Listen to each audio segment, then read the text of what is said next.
Variety is said to be the spice of life, and EVE Online is no exception. If you've played this game for a while, there's a good chance that you, or someone you know, has experienced burnout from the game. It happens to the best of us, and with bad timing, it can spell disaster for an entire corporation or alliance. The annals of EVE's history are lined with alliances that fell apart as their linchpin leader reached breaking point and stopped playing the game, perhaps the most famous example being Bobby Atlas of the eponymous Atlas Alliance. I was surprised to find when doing research for this part of the script that burnout is an incredibly under-researched topic. It's very difficult to find any consensus on what causes burnout, on how it can be resolved. Predominantly the focus is on occupational burnout or burning out from work, and a lot of resources I found were published by employee assistants and private health companies with an angle on focusing on getting employees back into work quickly. I know people talk about EVE like it's a second job, but you don't have to talk to many people before you find common experiences from people who've burned out from something that isn't an occupation, perhaps a hobby or a personal goal. So it shouldn't really surprise us that burnout is a problem in EVE too. Regardless, it's completely possible to pursue variety and a change of pace within New Eden, an in-game vacation as it were.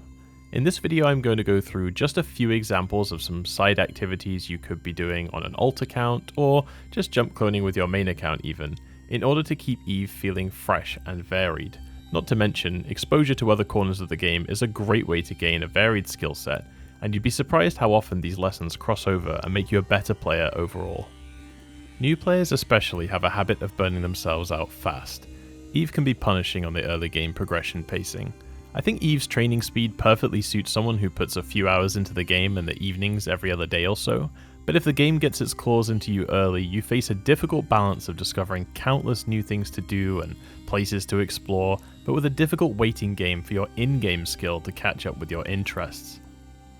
So these examples are suitable for players of all skill levels and experience. For most of these it'll be perfectly viable even to just create a brand new account with no skills whatsoever, but if you do already have an alt that you're not using, then it'll be much easier to hit the ground running.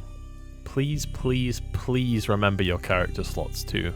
When I've suggested these kinds of in-game vacations or training up another alt to people before, they often come back with, I don't want to be a multi-boxer, or I don't want to have to pay for another account subscription. So just in case you don't know, you get 3 characters per account. If you're paying for an Omega subscription on that account, all 3 characters on the account get that subscription. Only one can be training skills at a time, but you can purchase an item called a multi-character training certificate that will overrule this. But you will see through this video that the skill points required to do this will mean you only need to pause your main account's training for a little while just to get the necessary skills on your alt. A personal favourite of mine, and perhaps a sign that deep down I yearn to be a hermit in the woods, making your own little wormhole vacation home is easier than you'd think. For this option you'll need your own corporation, or permissions to anchor a structure in your current corporation, a scanning ship, a gas huffing ship, a mining ship, and a PvP ship of your choice.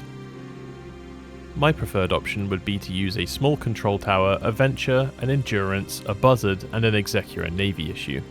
Anchoring a small tower is child's play honestly and takes 7 minutes 30 seconds to anchor, then 15 minutes to online. I'd personally put this in a C3 with a low sec static since they tend to see very little traffic but still make good money.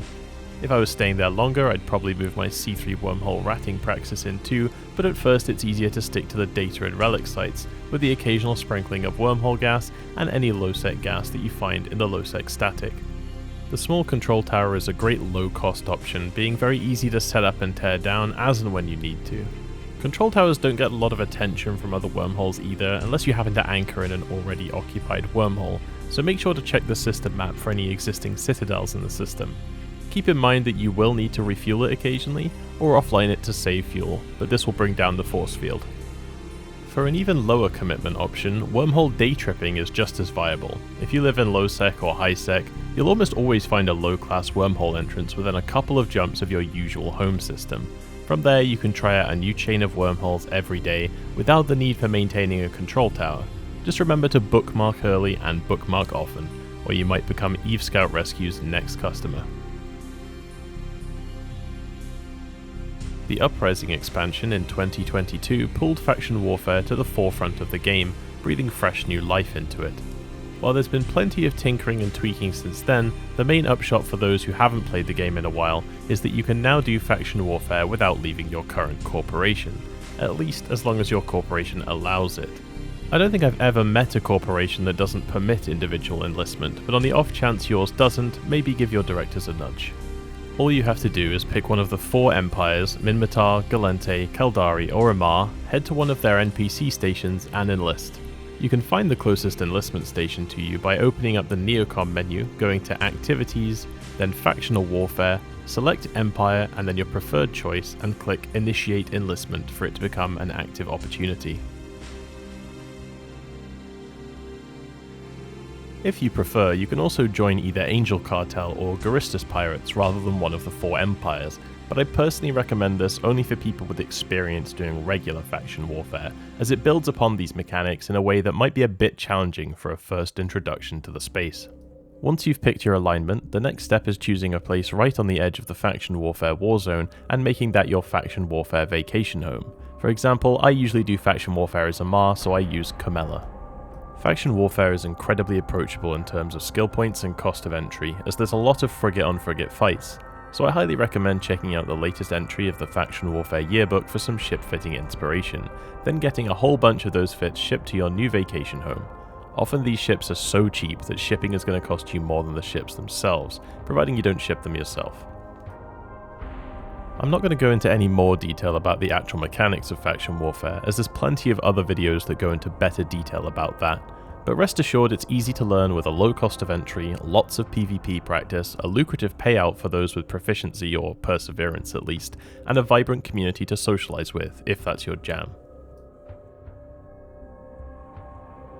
I've spoken in previous videos about how new bros are what keeps me playing EVE. Seeing their excitement and enjoyment at those early game discoveries reminds you how you felt when you started the game, and that's why paying it forward is so important. When I first got started, I remember teaming up with corp mates who offered boosts in the Veldspar belts and paid to replace my cute little condor that I valiantly whelped in a nullsec filament roam, or gifted me a free Astero to expand my exploration horizons.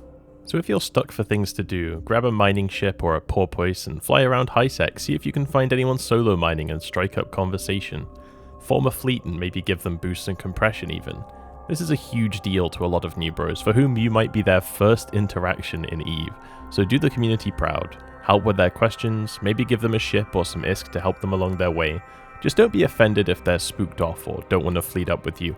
A lot of EVE media instills a sense of distrust for new bros towards the rest of the community, and it's important not to pressure anyone into hanging out.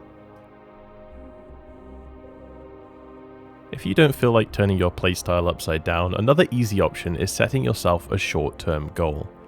Burnout can strike the hardest when we don't feel like we're making any progress, and sometimes that's our own fault for setting our sights too high.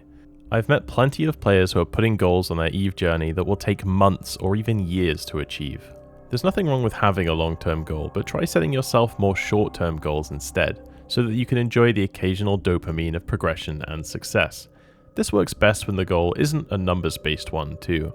A lot of players have financial goals, but this can lead to a really empty feeling when the goal is met, because the sky really is the limit when it comes to finances in EVE. Try instead to focus on something more tangible, like affording a ship you'd enjoy, or flying a ship around more confidently with the expectation of losing and replacing it. Whether your corporation is in a lull and there's not many fleets to attend, or perhaps you're in the midst of a war where the fleets have become boring and monotonous, try joining one of EVE's many NPSI, or Not Purple Shoot It, fleets.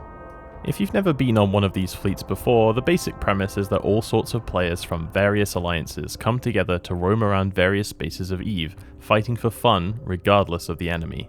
Definitely check your alliance rules of engagement before trying one of these fleets though. It's usually quite straightforward, but if you do end up in a position where the fleet is shooting an ally of yours, simply don't shoot. Your mileage may vary though, so check with your corporation or alliance.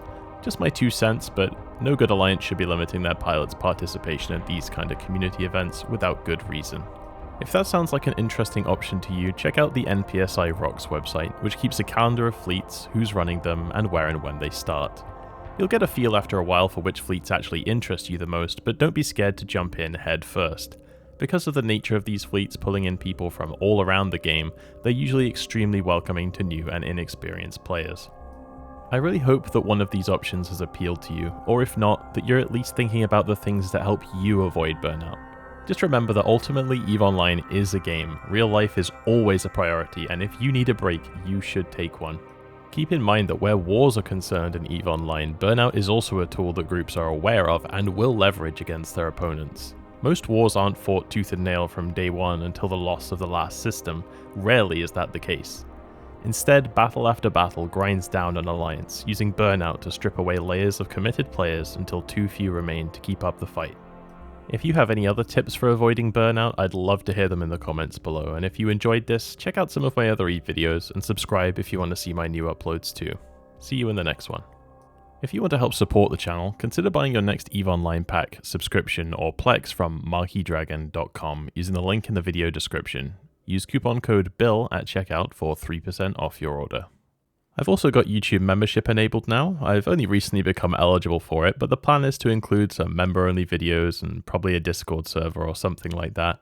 The only perk for subscribing right now is a badge on YouTube, but it's 99 cents if you'd prefer that way of supporting the channel.